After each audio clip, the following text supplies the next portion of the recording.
Merebaknya virus COVID-19 di Indonesia membuat sejumlah kalangan masyarakat berada di ambang krisis ekonomi. Ditambah dengan pemutusan hubungan kerja serta karyawan yang dirumahkan dari perusahaan yang membuat peningkatan jumlah pengangguran semakin bertambah.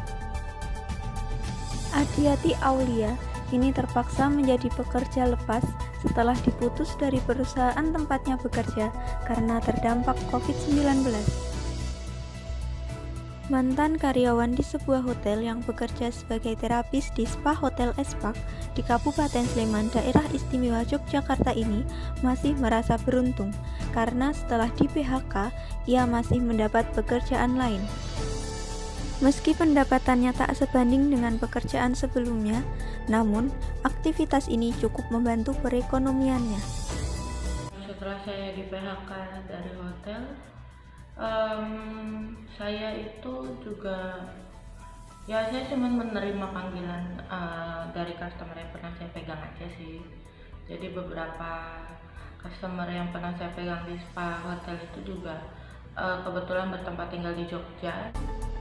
Nasib serupa juga dialami Fadila.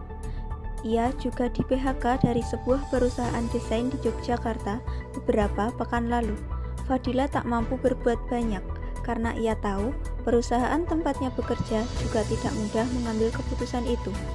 Akibat bisnisnya terdampak COVID-19, saat ini Fadila mencoba berjualan sosis goreng di rumahnya untuk membantu perekonomian. Istilahnya kekurangan masukan, jadi untuk mengurangi beban pengeluaran, perusahaan akan melakukan pemutusan pekerjaan kepada beberapa karyawannya. Kementerian Tenaga Kerja menyatakan pandemi ini telah membuat perusahaan besar dan kecil mengambil berbagai penghematan yang berakibat pada nasib tenaga kerjanya. Kebijakan yang diambil masing-masing perusahaan berbeda-beda, mulai dari pemotongan upah, merumahkan pekerja, hingga melakukan PHK.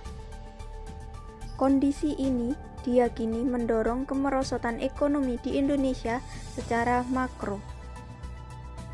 Data Kemenaker menunjukkan ada lebih dari 1,7 juta pekerja yang terdampak pandemi ini, baik yang dirumahkan ataupun yang di PHK, baik dari sektor formal maupun sektor informal.